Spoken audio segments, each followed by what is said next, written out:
divide your SSM by SSP, it's basically a proxy to say that hey, this amount of variance is actually being able to capture by time. So that is essentially what SSM by SSP translates to your R square.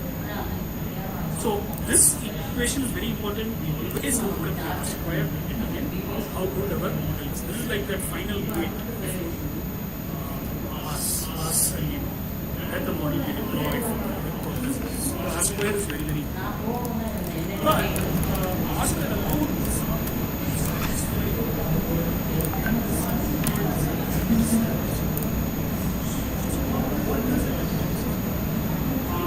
there is whenever you build an equation, you are the message was essentially we also need to ensure that the model we are building is also the simplest model that is available. It is not enough if you just have a model that is square, it is passed through all your F test. But is it the most simplest model? Is it having a set of variables that actually explain the maximum variance within your game? Is there something that your model is able to achieve? That number is actually captured by adjusted R square. So you see there is one additional parameter n is the sample size.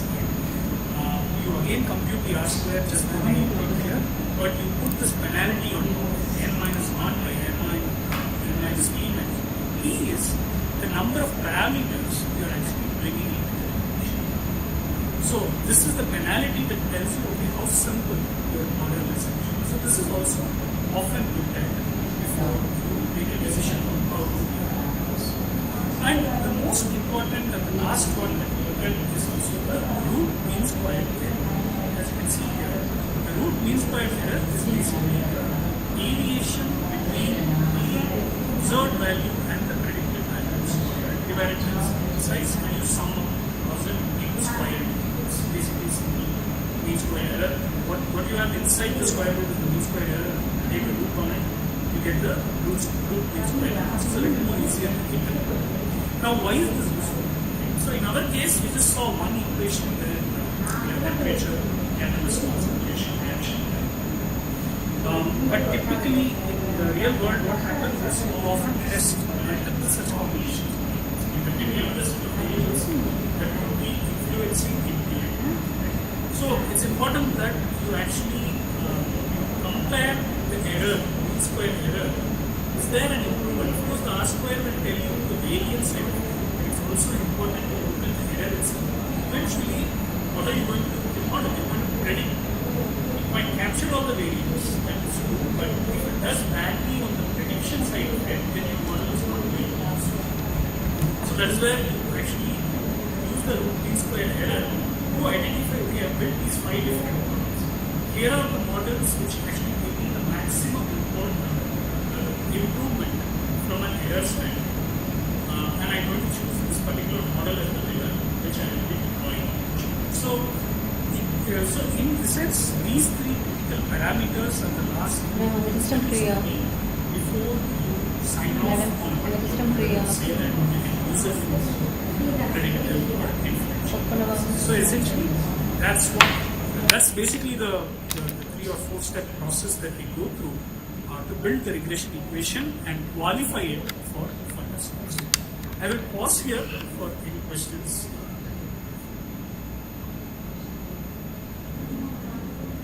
Any questions from my side?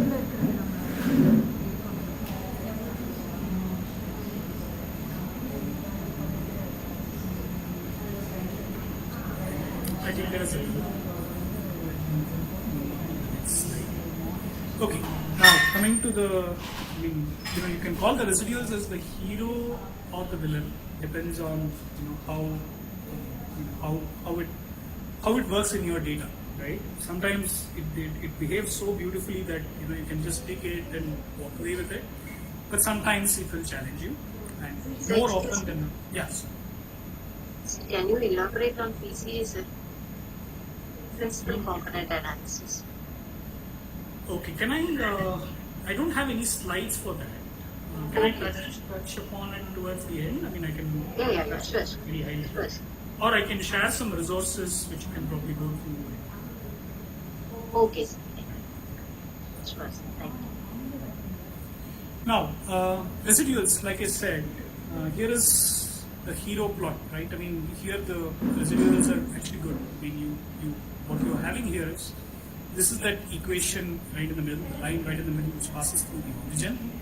And how is the residual created? If you recall, we wanted to subtract the predicted from the observed, and that's how the residual is actually created. And you actually plot that on this chart, right? Just to see, okay, are there any patterns associated with it, or are the residuals actually distributed on either side of my line? So essentially, that is what this chart, that's what you need to look at in this chart. Here, it's a well-behaved chart. You can see that there is an even distribution of points on this side, which tells you that your equation is probably cutting right through the middle of where the mass is, and it's able to sufficiently capture the deviations that you have within the data. So essentially, this is a good data. But let's look at some of those villains that typically come up, when you're dealing with regression equations. Zoom this a little bit. Let's look at each of these cases here. Now, we spoke about homoscedasticity, right? Where we said, hey, they have to have a pattern where there is equal variance across the residual terms, which tells you that your model is representing the data well. Now you can see here are some of the patterns that you might encounter when you have heteroscedasticity instead of homoscedasticity. You may get a diamond shape like this, which tells you that the variance, if you notice, the variance spread is not a constant. There is, on the left side, you see that it's much smaller, but as you move forward, there is a peak, and then it tails off.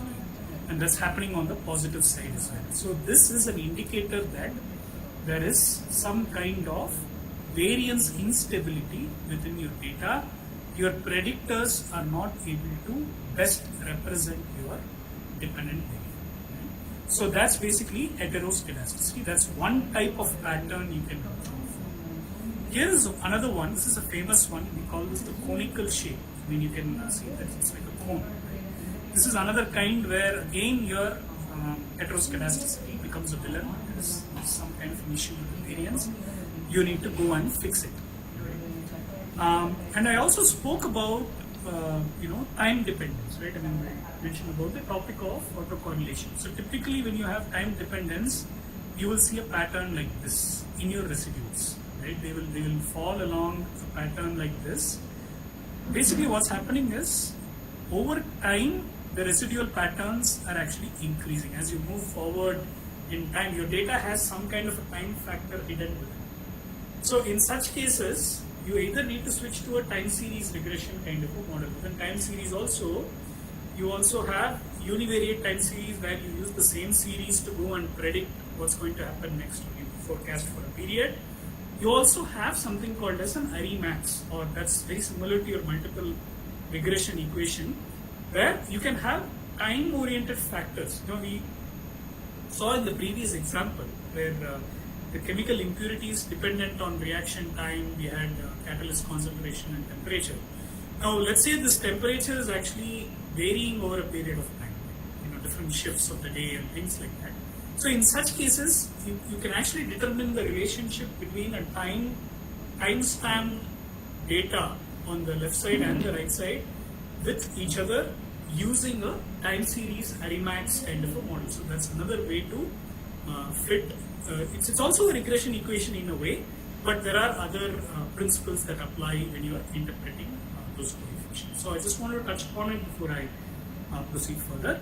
Now, here is another kind where it's an event based. So what's happening in this case is there are specific areas of concentration, right, of your residue. So it does well in some areas.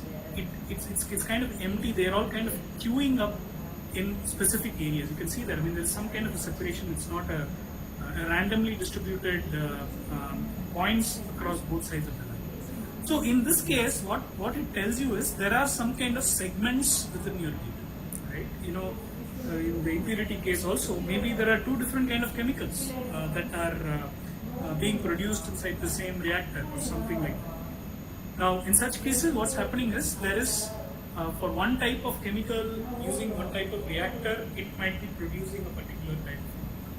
For another reactor, it might be producing a different type. So your regression model once again is not actually capturing your data set, the underlying data structure in the data set very well. It's not able to explain the data set very well because there is some kind of an event. So typically, how do you handle it? You have to either bake that event, whatever is driving this into your equation, and then you build your model, then you might get a benefit. That is one.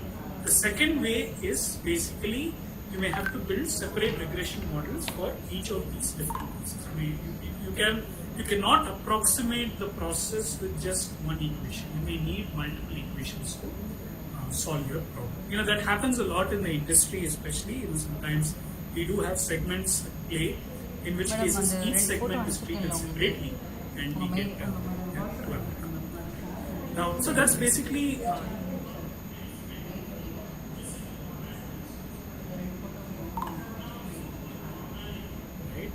Normality, how do you test it? I mean, the simple way is you plot your residuals on what we call as a normal quantile. So we are all familiar with the Clark's tables. If you look at Clark's tables, there is a set of pages towards the end of Clark's tables where you will actually see quantile numbers representing each and every distribution. You get it for normal distribution, variable, exponential, all of them that we published. But today's software actually have this automatic way of generating these quantiles. So what we are essentially doing is we are plotting the residuals against the normal quantile. So essentially what it's telling you is, if I compare this against the normal distribution, how the quantiles would look inside a normal distribution, how close is my residuals to that distribution? Essentially that is what we are testing. You can see this is a pretty well behaved data set. What you should expect is something like an S curve. There is an approximate S curve here, which you will notice. That is what you need to look forward to when you are studying for normality of residuals. So this is another important thing to look at. Now, when you violate one of these, correspondingly your equation and its interpretation suffers. So you need to take care of it. So that is why. Now, what could be causing it? I spoke about some of the causes here for heteroscedasticity, time-based dependence, and all that. But in addition to that, mostly you will find that it has got something to do with a non-linear relationship between the dependent variable and the independent variables. It will all come down to that. Now, sometimes, I'm not claiming this happens and this works always. It's by transforming the variables into a different form. Let's say you have a continuous variable, you can actually apply something like a square root or a log or an inverse on that variable to actually improve the relationship. Maybe something that is as a number, it is not having a linear relationship with the dependent variable. But the moment you apply a square root to that variable, you will see that it transforms itself to a linear relationship. Now what is important is you may be using your square root to build your regression equation, and you will get an equation, right? It is important that you apply the inverse of that transformation that you did. In the case of square root, you need to apply the inverse, which is basically the square of that number, for you to be able to interpret the results when it finally comes out. So you have to keep this in mind. There is no harm in applying transformations, but you need to bring it back to its original form. Once the model is built and you want to make your interpretations, you need to bring it back to its original form and then utilize it. So that is something that is very, very important and you need to keep in mind when you are operating the transformations. Now, another important villain that can actually affect your regression fit are outliers. So what will happen with outliers is, your normal process, let's take that example of the reaction process itself, you will have some pattern, right? Your line is fitting well and you have the points falling on either side, and all of that will looking good. But there are cases where suddenly there is an outlier. Let's say there was a power cut, or I mean, just picking it up. Let's say there's a power cut when the reaction was on. Maybe there was one patch of time during the reaction where the reaction did not go as well. So that will typically show up when you are actually operating and you're studying the outliers. Now let's introduce one more variable in your equation called as concentration. And you will see what is happening is when I study the concentration variable against the dependent variable, I see that there is one case here which is far away from the rest of it. Now, why did I say this is a villain? Right? What will happen is when you're fitting your regression line, there's a lot of math that happens behind the scenes. It's always trying to optimize and fit it so that it lies close to these points. Now, if there is one point which is far away from where the mass is, what will happen is this line will start turning towards it because it has to compensate for something that is really far away from the norm. Right? So, in such cases, what will happen? You will again end up with regression equations which have partial fit. You will not have a great fit. First of all, your coefficients will be unstable. There are many things that will happen when you have a outlier leveraging the model. Now, how do you handle this? The first and the most important thing is you can't just always use a graph to basically determine an outlier. I mean, that's ideal. I mean, it's easier to eliminate and also some transformations can be done. But the other way to do it is there is a concept called as Cook's distance, which is basically it's a deviation of each and every observation from the rest of the observations. You know, it's basically a measure of how far am I lying from the rest of the crowd. Essentially, that is what I'm trying to determine. And T is again the same number of parameters that you have. And actually, MSE is the mean square error, the same formula that we looked at. So this distance that you get is actually called as the Cook's distance. It actually has a cutoff point. Anything above 1.8 is typically one of the cutoff points that we look at. Anything above that number, we actually call that as an outlier and we take it off. But this whole cutoff is a very, very debatable discussion. You know, different situations we use different cutoffs. I mean, you'll have to probably do that research to figure out, you know, what's the optimal cutoff that works for your particular case, and you move from there. Now here you can see that in this particular case, especially 1.8 actually worked. You see an outlier that has come up here where the Cook's distance is greater than 1 and it falls above that 1 point. Actually the number itself is 1.8. Here the Cook's distance criteria that they have used is actually greater than 1.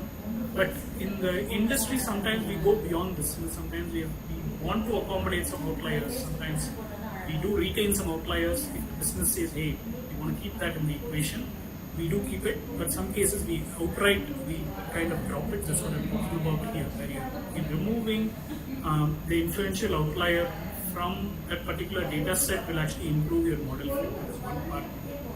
And sometimes what you can also do is you can actually transform the underlying data. So what is robust transformation? So what happens is, a lot of times we feed the data as it is into the equation. A robust transformation, what it does is, it basically takes the deviation of a variable from the median. So that's typically, there are actually packages which allow you to do robust transformation directly. You don't have to mathematically do it in any software program. You can directly call the function that will actually help you do this robust transformation. And in this particular case, let's take this example of this 1.894 case. You can actually apply a robust transformation on the entire data frame so that you're now dealing with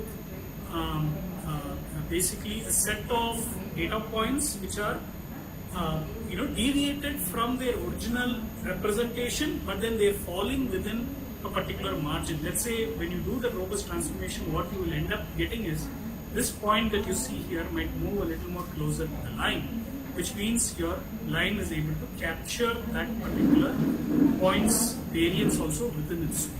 So essentially, that is what you will achieve with robust transformation. And like I always say, whenever you apply transformations, you need to bring it back to its original state. before you can interpret the results. So this is what the residual analysis part of the regression equation is. There are multiple things to consider before you can actually proceed to utilize it for your eventual prediction or any predictions. So I'll pause here to see if there are any questions.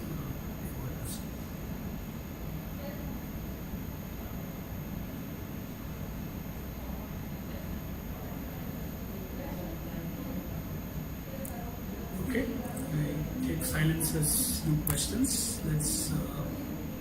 Let's move into the prediction part of it, right?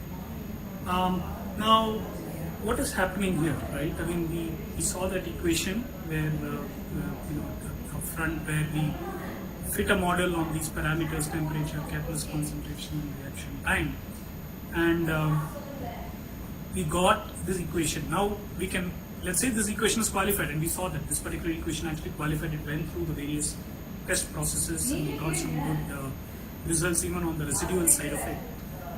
So basically you will get a measure or outcome from this equation. So what will happen is, let's say you are running a new experiment. You are running at a certain temperature.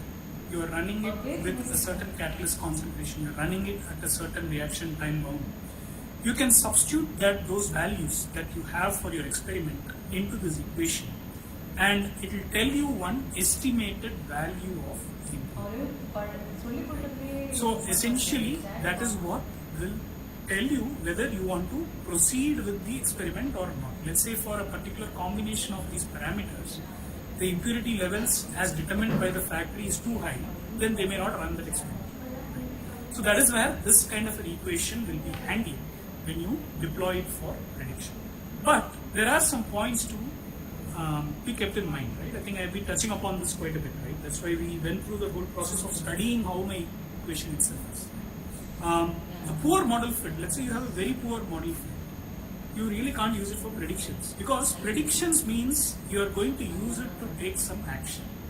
Now, if you give one prediction and somebody takes an action on it with a very poor model, imagine the outcomes that you will get from it. Imagine a case where somebody is giving some kind of a medical treatment or they're testing some kind of a medicine, and you're giving a very poor model fit to them, and they use it, and that medicine passes the test somehow, it reaches the market, people start taking it, and it might lead to some adverse reactions. So it is very important that you do your model assessment fit, you understand which variables are influential, and then eventually you pass off a model for its deployment. So that is one part. Second is very, very important. You are using a training data set, right, to build your model. Right? Now, let's say when you are deploying it, the range of your temperature, for example, is changing. Right? Let's say initially you started with a range of 0 to 100 degrees. Now there is a new point which is 102 degrees. Right? You substitute that and you start using this equation. That means you are going to have a problem. Yes, you will get an output, you will get an impurity value, but it is not being built on that 102 data point. It's technically an outlier according to your original equation. Right? It's not falling within the range that the equation actually expects. Right? So that basically is something that we need to keep in mind when you are training your model on a particular range of data points. It is important that when you deploy your model also, that range is satisfied. You need to keep that in mind when you are operating. Now, another part is very, very important. Model drift is a very, very important factor to consider. So what happens is, let's take the chemical equation as chemical reaction case itself. Right? The factory is going to be running for several years. Right? Over a period of time, the chemical composition might have changed, or the reactor itself might have become a little old and might have some wear and tear, and all that can play. Now, what is happening is your model that you fit up front when you bought the reactor may no longer be applicable. So, one more thing that is very, very important when you are using predictive models of any kind, leave alone multiple linear regression, is that you need to have a refresh cadence. You need to say that, hey, I will train my model once a month, or I will train it once a week, dependent on how critical it is. So, when I was in college, I visited this Edison company in Chennai, which is basically they manufacture drills for the industry, right? You won't believe it. There is a machine which manufactures these microscopic drills, which is used on for medical treatment, and also on silicon chips for soldering and all those purposes. In their process, they used to have some kind of a regression equation which used to predict how precisionic is their equipment that's coming out of the drill, right? Now, this particular model, you won't believe it, it was refreshing itself every minute. As and when the process progresses, there is a live build and rebuild of the model. That's how accurate that particular machine had to be to ensure that it passes all the tests, all the customer tests as well, eventually for it to get into production. So we have such kind of very, very critical refresh cadence as well. This is something which we should not ignore at all. If our intent is to go beyond understanding the explanatory factors and we also want to use it for prediction, please have a refresh cadence in any model that you set up. Okay, now with that, I want to move towards an experiment where we can probably all of us try to get hands-on. I can probably, I don't know if everybody has access to Google Collaboratory, we can probably try this particular model out to see what kind of results we get, and what sort of packages we're using in Python to drive it. If that's something everybody wants to do here, I just want to check if that's okay, if everybody wants to get live and try it out on Google Collaboratory.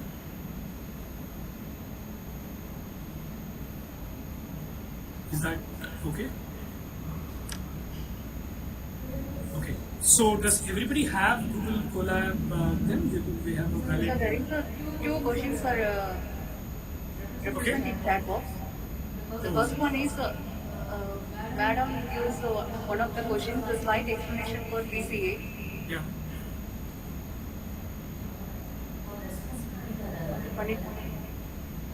And next one is the linear and multilinear prediction and time series forecasting is the same or not? Okay. Yeah, I think the second one, yes, they are different. I mean, see, at the end of the day, it's all regression, right? But what is being used to do the regression is what changes. Now, in the case of time series, what is happening is you have a dependent variable which has a timestamp. Let's say, let's take this, right? Let's take a company which is selling products and they want to forecast sales for the next 1 month using the historic data. It's all timestamp, right? Let's say they have 12 months of data. They want to forecast for the 13th month. Now, in this case, your Y is basically the series itself, right? It's each subsequent value is basically a Y, right? And what does it depend on? It's dependent on the previous value, right? So those are your X's. So essentially, it's regression, but the X's are now timestamp, and you're trying to say, okay, X1, XT1 rather, will predict XT2, which is the new Y. XT2 will predict XT3. So essentially, that's how your equation looks. There are slightly other parameters we typically look at. When we look at evaluating time series models, there are differences. For example, the R-square concept is no longer valid. The concept of residuals is there, but it's slightly different. That also needs to be taken into account. How you evaluate the model will be very, very different, right? I spoke about R-square. In the time series world, you use something called as a mean absolute percentage error. That's one of the fundamental metrics that you track when you're working with time series data. And there are other such parameters in there. We spoke about adjusted R-square. Instead of adjusted R-square, there you use something called as the Akaike information criteria, which tells you, how simple your model is, or are you using something very, very complicated. So things change slightly, but if you look at it underlying, it's the same concept. We are trying to still deal with relationships, except that these are all time-based and time-stamped relationships. How one part of time influences another part of time. So essentially that's the difference. I hope I answered your question.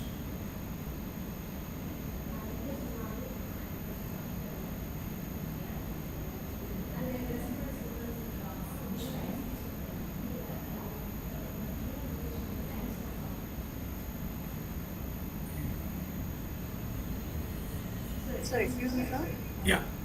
Sir, we take a 15 minutes break for one. Sure, we can. Yeah, of course. Okay. All right. Dear faculty friends and research scholars, take a 15 minutes break. Then after you can join this thing. Thank you.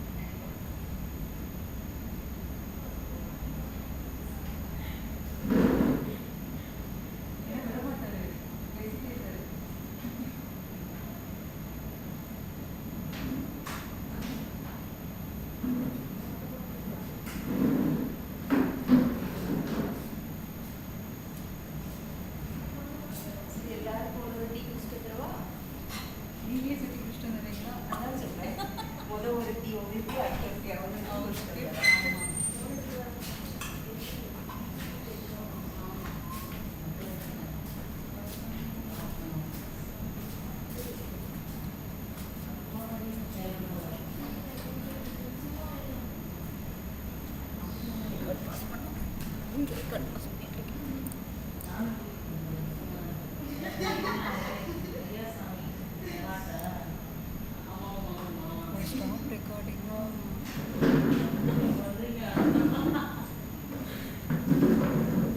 கொஞ்சமா மதுரை போனோம். ஏற்கனவே 3 மாசம் 4 மாசம் மண்டை காஞ்சி போயிருக்கேன். இப்படி relax பண்ணலாம்னு வச்சுக்கோங்க. போய் சேர்ந்துருவோம்.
கூப்பிடுங்க, இல்லைன்னா வீட்டுக்கு வந்துட்டு கூப்பிடுங்க, வீட்டுக்கு வந்துட்டே கூப்பிடுங்க.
Can you get started?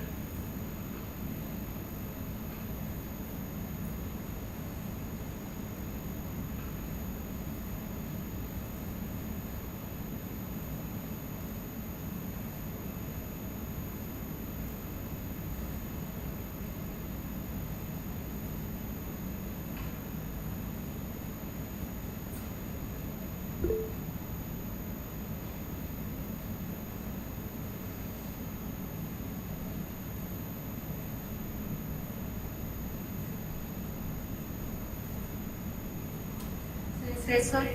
You will start, sir. Okay, all right. So before I begin, I just want to check if everybody has access to some kind of a Python machine, Google Colab. You can show your hands. Okay.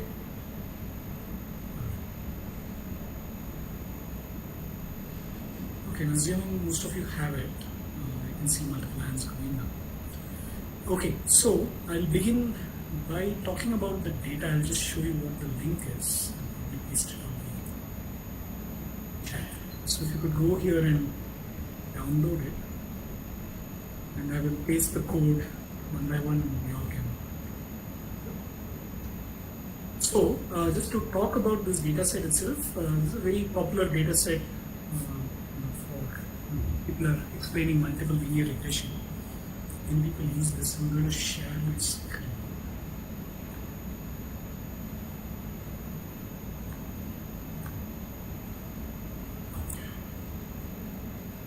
So this is the data on startups. As you know, startups are basically new companies that have been seeded and come up with some interesting novel technology, and they take it and we go from there.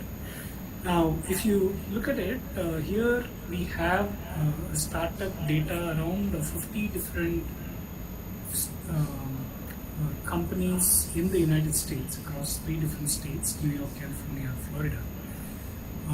There are a bunch of factors which influence the profit of these companies. Right? Like, how much are they spending on R&D? What are the administrative costs they incur? How much are they spending on marketing? And also, special case, we will discuss this also in detail, where which state is the company operating out of. Right? So these are the 4 different parameters which we want to use to actually predict what the profit is like, or at least understand, okay, which are the key factors that influence the profit.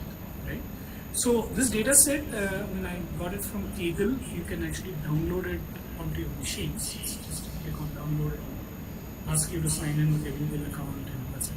You should be able to download it onto your machines.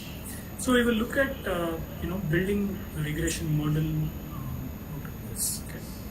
Now let me switch to the Google Collaboratory. These are the packages that I am using. I mean, you may not, if you're going to download your package locally on your laptops, your computers, then you probably don't need the Google Colab import command, but I think the rest of them you will definitely need. You just paste this part on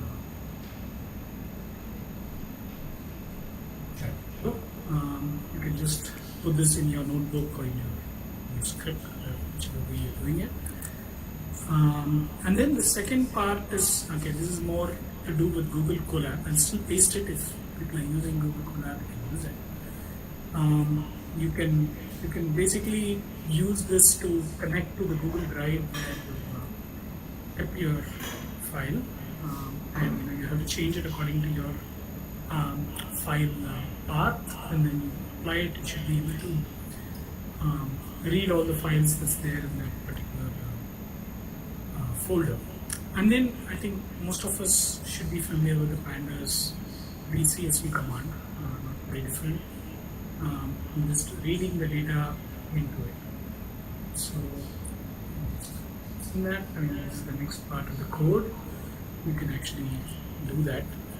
Now, once you do it, you can see that, I mean, if it's successfully read, I'm just printing out the head, I mean, of my observations, what are they, and just trying to understand what my data set itself is. So if you look at it, R&D spend, administration and marketing spend, they're all float variables. These are all continuous variables, which we will be using for the prediction. And if you look at the predictor, the variable to be predicted, profit is also a continuous variable.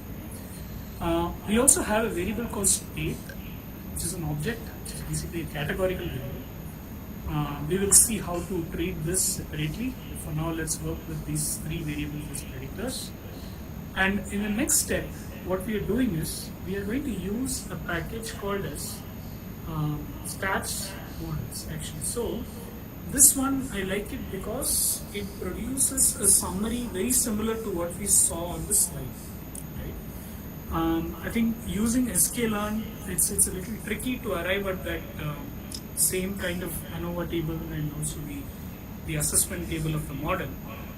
Whereas with stats models, it's a little more better formatted. I prefer to use this in my exploratory learning, and then for the deployment side of it, I prefer to use sklearn. So, make that as a suggestion to all of you. So here, what we need to do with the stat models is we need to call out, okay, which is my dependent variable. So for that, I'm just calling out startup_df profit as my dependent variable. And which are my independent variables to begin with? It's the R&D spend, administration, and marketing spend. And for now, I'm not dwelling much into the missing value treatment kind of a thing. What I'm doing is I'm making it as 0 across, just for simplicity's sake. And this is basically another thing that we need to add, and this is something to do with stat model itself. By default, it doesn't put an intercept into its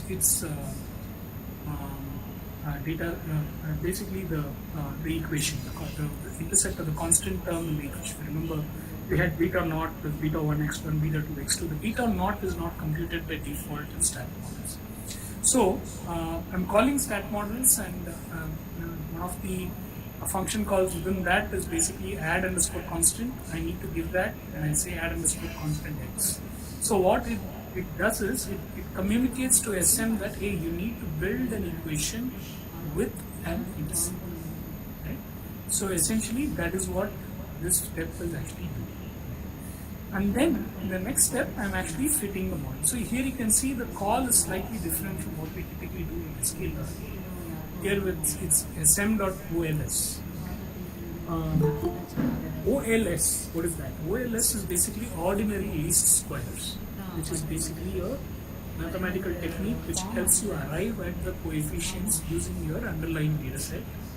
I'm not going into the details of it, but I think it's something that's readily available on the internet. You can quickly pick it up and understand how OLS works. Most of the software packages actually use OLS to actually derive their equations. MLE is another technique that can also be used. That's also possible, but here in this case we are using OLS to actually derive. And then finally I'm printing the models. So let me place this code.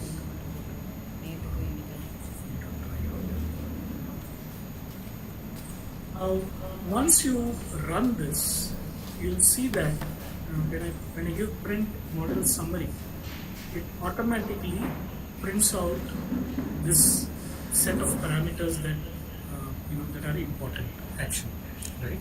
Now, if you look at it, you remember we spoke about the F statistic. We also looked at the probability. So essentially, we need to look at the probability of the F statistic. You can see it's definitely significant. It's a very low number that we have here. So that means the first gate is crossed. Okay.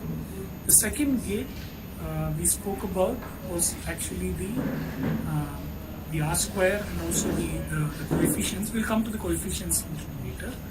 But to begin with, let's look at the R square itself. Right?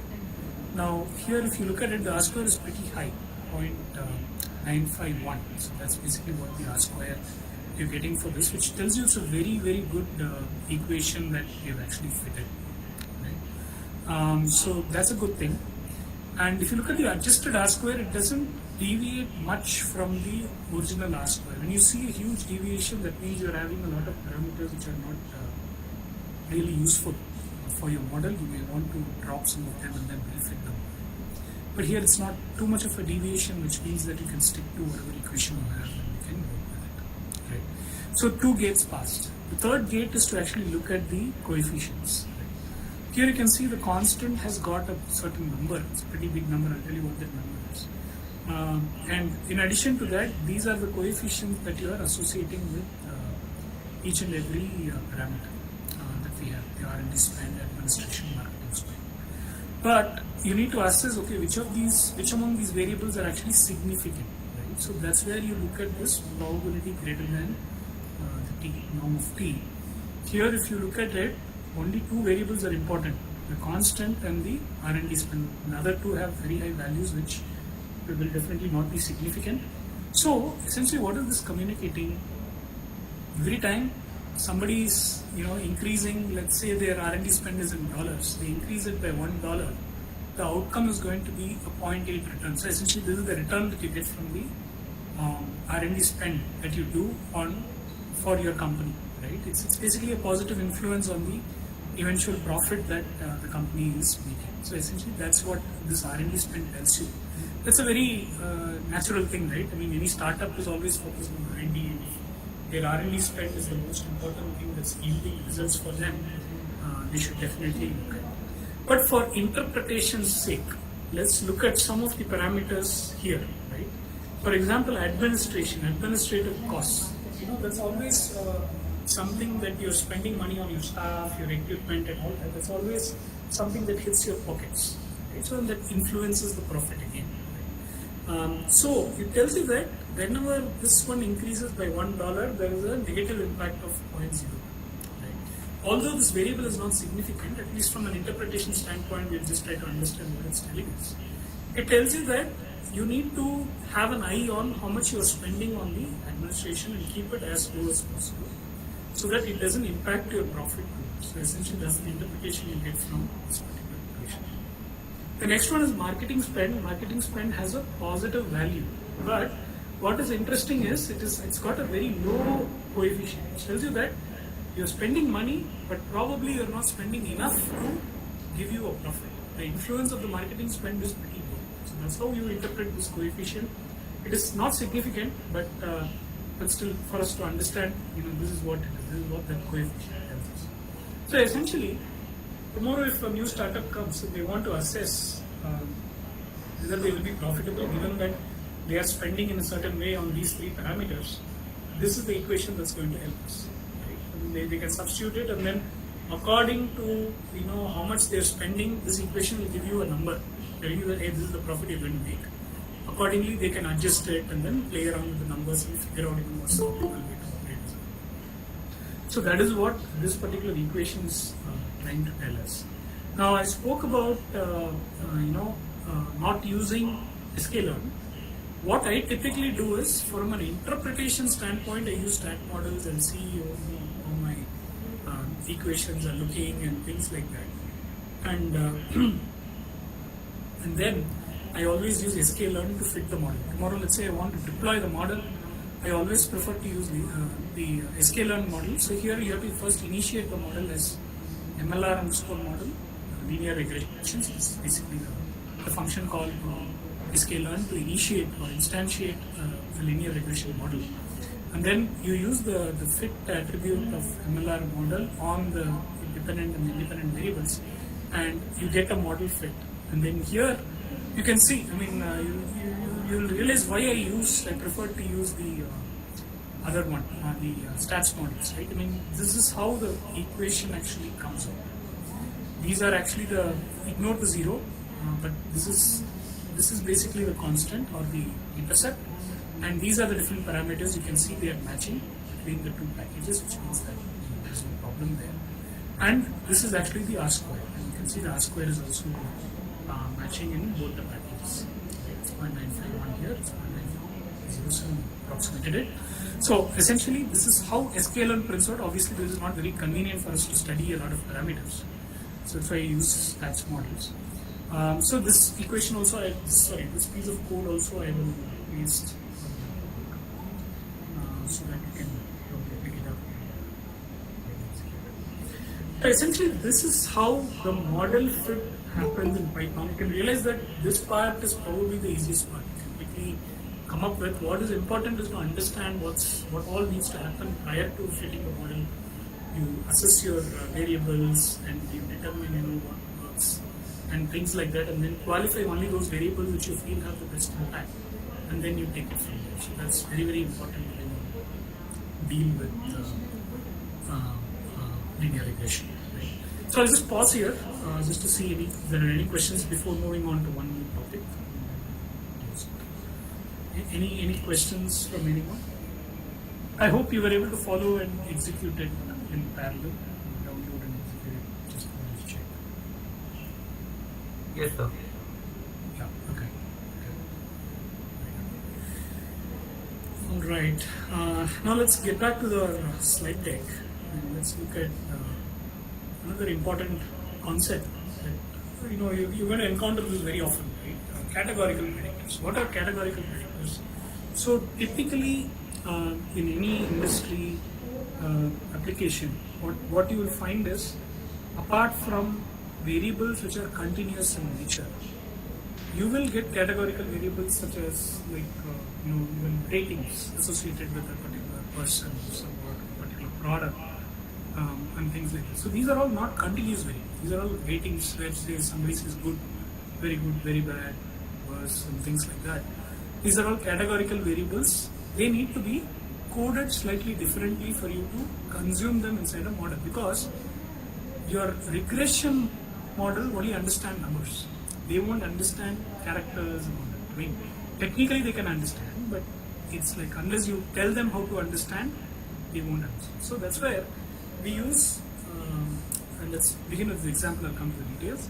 We use a concept called dummy variables. So here what we do is we actually convert a categorical variable into dummies, which always are binary. Okay, now let me explain. So here we have a chemical process, the same chemical process, but we have a new categorical predictor added to it called as shift. This is shift 1, shift 2, for example. Now you can't use the word shift, or rather the terms shift 1, shift 2 in your equation. So what we do is we actually code them in this way. This is what is called as a dummy coding. So for the first shift, we call it as 0. The second shift, we call it as 1. Okay. Now, whenever the 0 occurs within our data frame, that means that that particular variable is capturing the first shift. 1 is the second shift. And now we are talking about numbers again. We can bring this into play, right, in our equation. But here, one thing to note is there is no such thing called as a 0.5 or a 0.3. It doesn't make sense, because this is a binary variable where it just represents one particular level of a variable. Keep that in mind when you are interpreting the results. Right? Now, let's say I used it and I have fit the model. Right? Now, there is an equation here that comes out for it, and you'll notice that here there is a term which says shift 1, for which I had given the value 0. Now, there is a coefficient which comes out for it. Now, how do you interpret this coefficient is slightly different. Right? This coefficient basically tells you that there is a difference in the average of impurity between the first and second shifts. Let's say you have your data set. In your data set, you have actually two shifts that have been captured. Now, the first shift will have an average impurity, the second shift will have an average impurity. So, this particular estimate here actually captures the difference in the impurity levels or the impurity number for shift 1 and shift 2. So, that's how this equation is handled. I'm sorry, I'm getting a phone call, I need to take this, just give me 1 minute.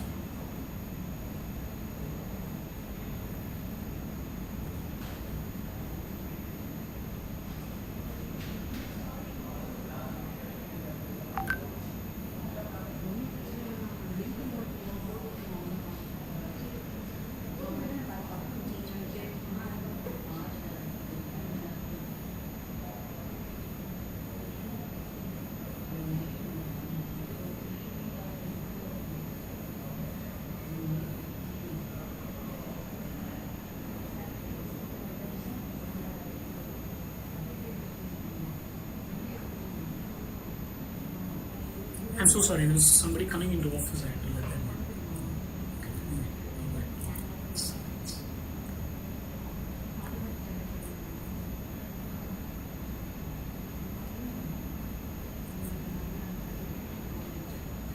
So here, the way you interpret this coefficient is between shift 1 and shift 2, the impurity level varies by 0.024.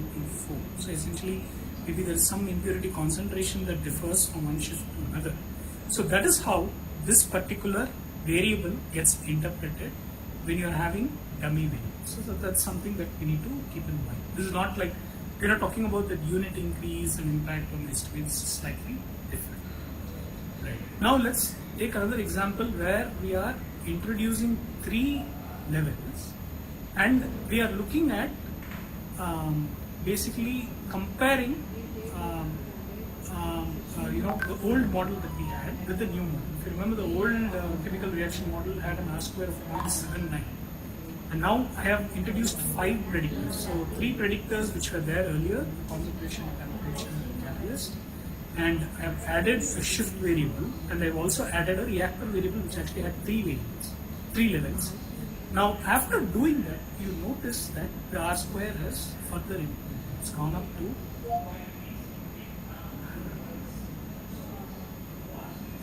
categorical variables allow you to do this. Basically, they help you capture any sort of segments or differentiation between specific types of processes. Let's say 2 different processes, 2 different kinds of chemical reactions, or 2 different reactors are in, 2 different shifts are in.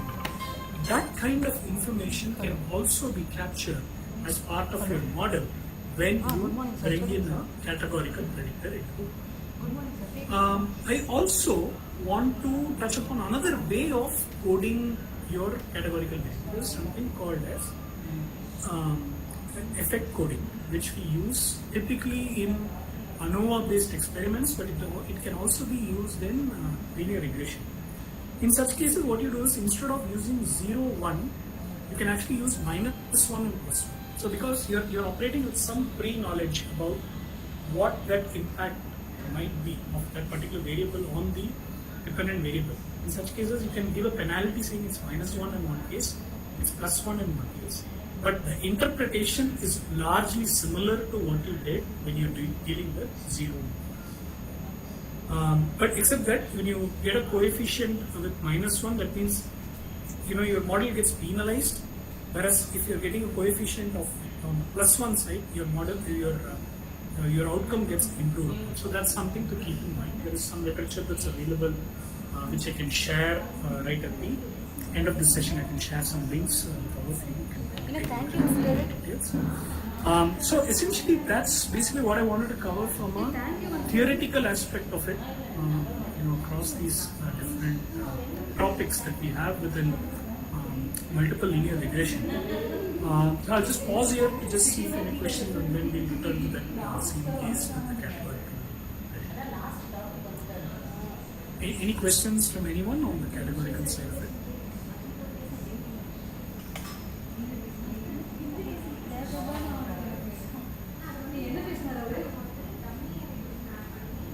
Okay, thanks for now.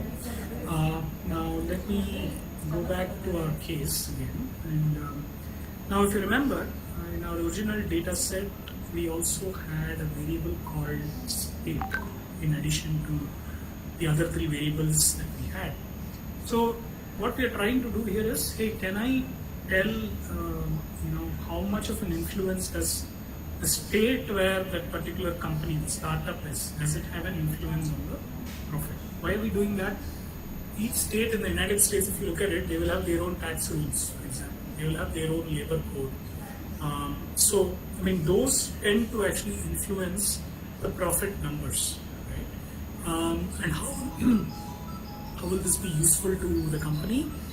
Tomorrow they might have to make this decision around, hey, I've been operating out of Texas, but I'm not very profitable here. But I see that my model tells me that if I move this to Florida, my profitability is better, and I can switch my company to another state and operate from there. So those are some of the decisions you can drive when you operate with these kind of variables. Now let me go into the details. So here, what I'm doing first of all, a change from the previous cases, we had only R&D spend, administration, and marketing spend earlier. Now we are bringing in state as an additional variable. And we just pass this on to everyone. Otherwise, the code is the same. Nothing changes. And if you look at it, now I think I just printed the data set itself. I have done one more piece here where I have actually applied what a function called as get underscore dummies. If you remember, we had to do that binary coding to represent a categorical variable. Right? So for state Florida, wherever it is state Florida, you get a value 1. Whereas in the second variable, it's wherever it's state New York, you get the value 1. Notice that I don't have another variable for California. The reason for that is, if it is 1 in either of these, that means automatically the third one is 0. Right? So you don't really need to explicitly call that out in your model. In fact, if you call it out, your coefficients will become unstable. Your model will fit, but what it will think is you are actually giving it another variable. But that's not the case. It's the same variable that is being split into 3 different variables, but you don't need to show all the 3 variables to your model. You just need to show 2 of them because the third one is automatically implied. Right? So that's something to keep in mind. I mean, if you're using get underscore dummies, it happens also. Very important. Right. Now, once you do this, one of the things that I typically do when you're building a model is you always split your data into a train and test data set. Right?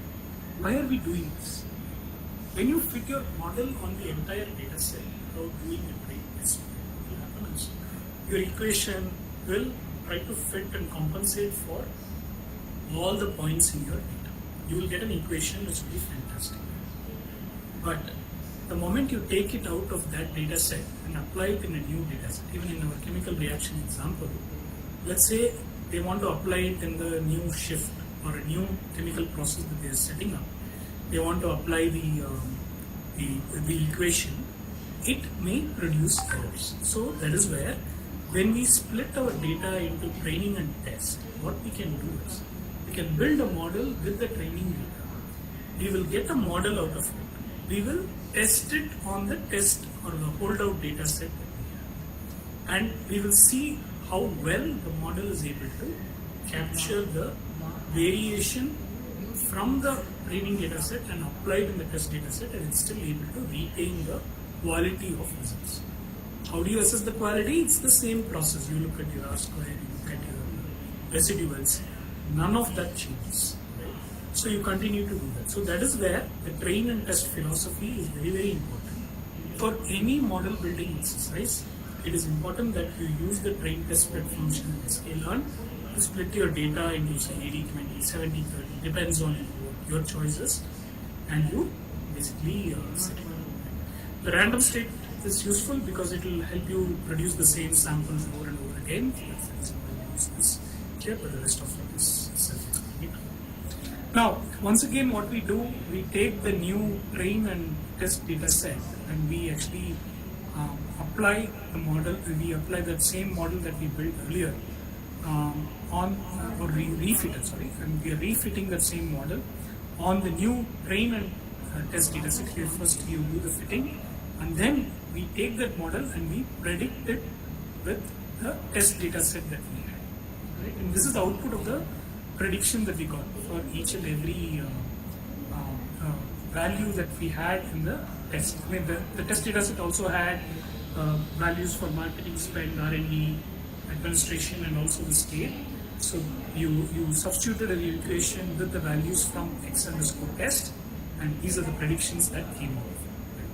So quickly, I wanted to also print out, given the train and test split, what does my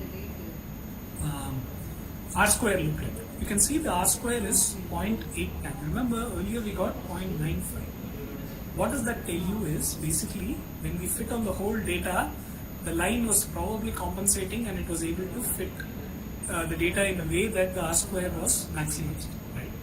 But now the moment you do the train and test and you try to assess how well your model has fit, you can see that the R square has dropped, which tells you that probably there are variation or new elements or new kind of data that the model hasn't seen in the training set that appeared in the test set, and that has led to this 0.89 reduction, point at least 6-point reduction in the R square value. So there is something new that the model has seen in the test data set, which was not presented to it in the training data set. The R square is not, but still this is a very good R square value that you get. Adjusted R square, like I said, it's almost within range, it's pretty close. I don't see too much of a challenge in using this model.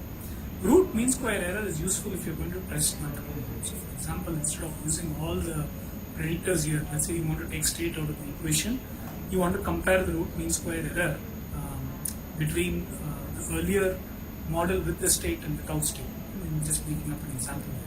And if there is a drop in the root mean square error, that means the new model that you build did a better job. So essentially, that is how you basically set this up and you operate. Right? So let me share this one.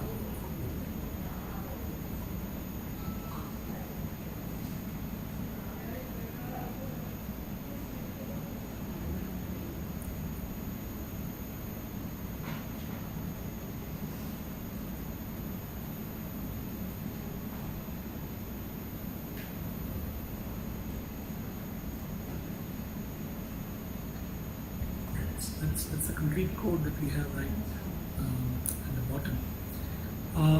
So yeah, I think that's basically the content that I actually had. I'd be happy to take any questions that you have. You can close the session after that.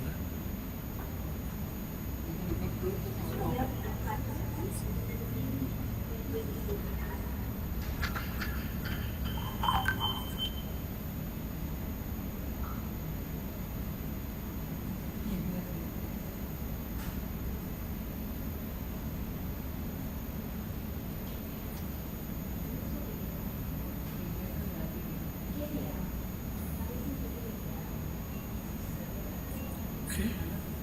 If there are no questions, that's the content. Is there any queries you can ask them now?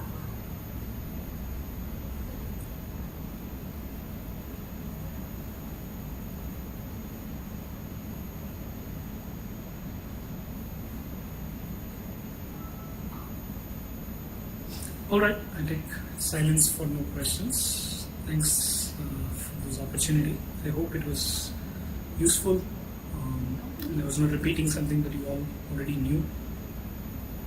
Happy to hear any thoughts. Thank you, sir. Thank you, Prakash, sir.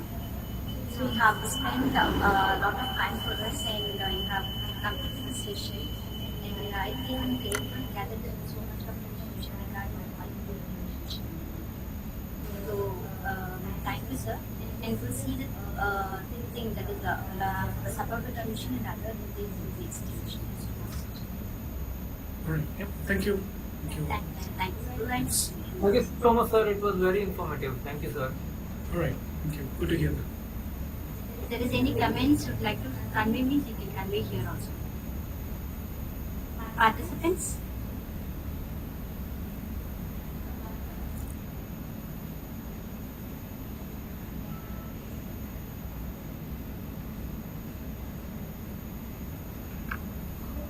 Thank you, sir. All right. Thank you very much. Yeah, yes.